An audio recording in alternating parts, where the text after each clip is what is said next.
Olá, sejam bem-vindos ao nosso canal da Matemática Clara com o professor Renato.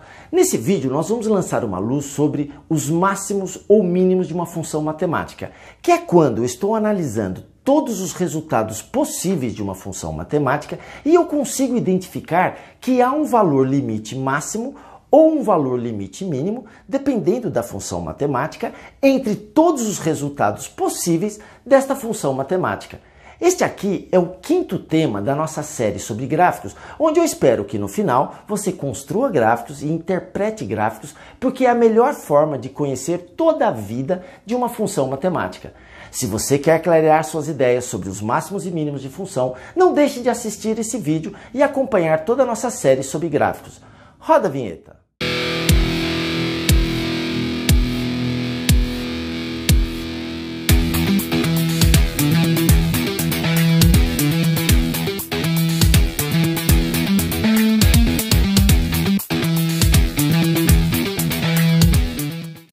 Agora a gente vai falar um pouquinho sobre os máximos ou mínimos de uma função matemática.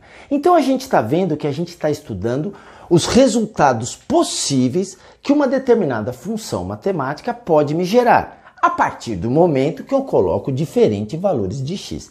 O que me interessa agora é saber se uma determinada conta, um determinado padrão de conta, ele me gera um resultado máximo ou ele me gera um resultado mínimo. O que eu quero dizer com isso? Um resultado mínimo. Vamos dar uma olhada nesta função que a gente está trabalhando.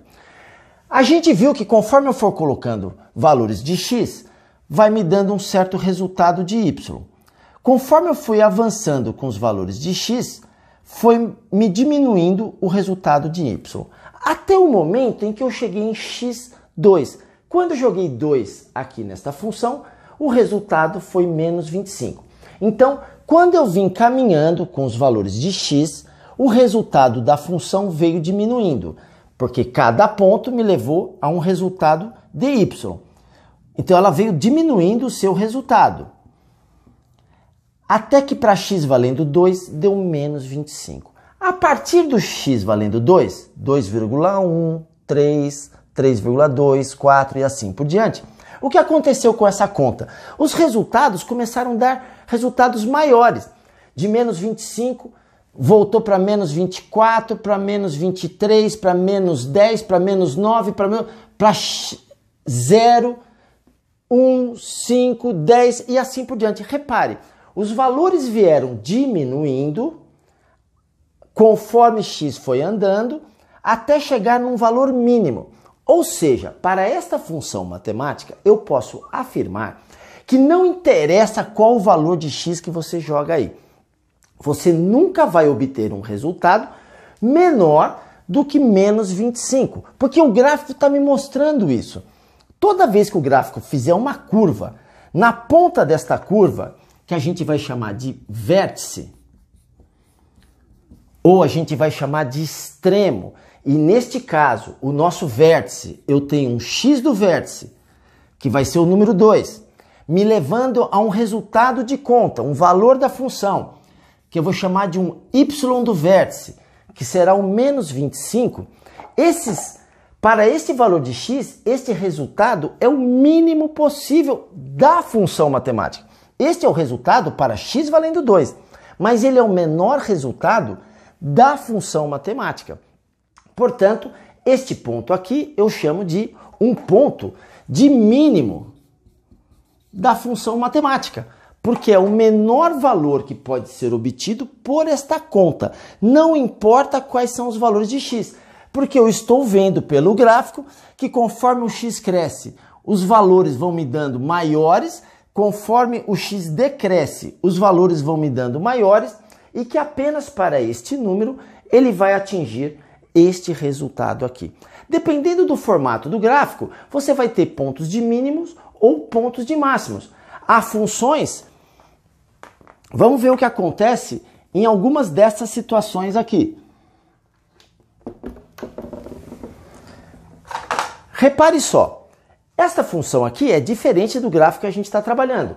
Ela vai ter, para um determinado valor de x, um certo resultado aqui em y, e que é o maior resultado desta função matemática pode propiciar. Para qualquer valor à direita desse número ou à esquerda deste número, os resultados desta conta serão menores do que o resultado obtido por este valor de x. Então eu digo aqui que esta função ela tem um ponto de máximo, porque é o maior resultado. Repare que você pode ter funções que em certos trechos ela atinge um valor máximo, em certos trechos ela atinge um valor mínimo. E há funções, como essa função do primeiro grau, que não tem valor máximo nem mínimo, porque conforme eu cresço x, eu vou obter sempre resultados maiores. E conforme eu venho decrescendo com x, eu vou obter sempre resultados cada vez menores. Eu não vou atingir um limite de resultado a partir do qual ninguém consegue passar este resultado. Portanto, estudar os pontos de máximo e mínimo de uma função são bem simples de serem feitos quando eu encontro o gráfico da função matemática. Por isso que, ao fazer o gráfico de uma função matemática, eu preciso descobrir se ele tem um vértice, porque este ponto ele precisa estar representado, porque ele vai me mostrar qual é o valor máximo ou mínimo da função matemática. A partir disso, a gente tem condições de analisar agora a questão de ser uma função crescente ou decrescente. Vamos dar uma olhada como é que fica isso daí? Se esse vídeo foi claro para você, não esquece de dar uma luz pra gente, se inscreve no nosso canal, um grande abraço em X e até o próximo vídeo. Obrigado!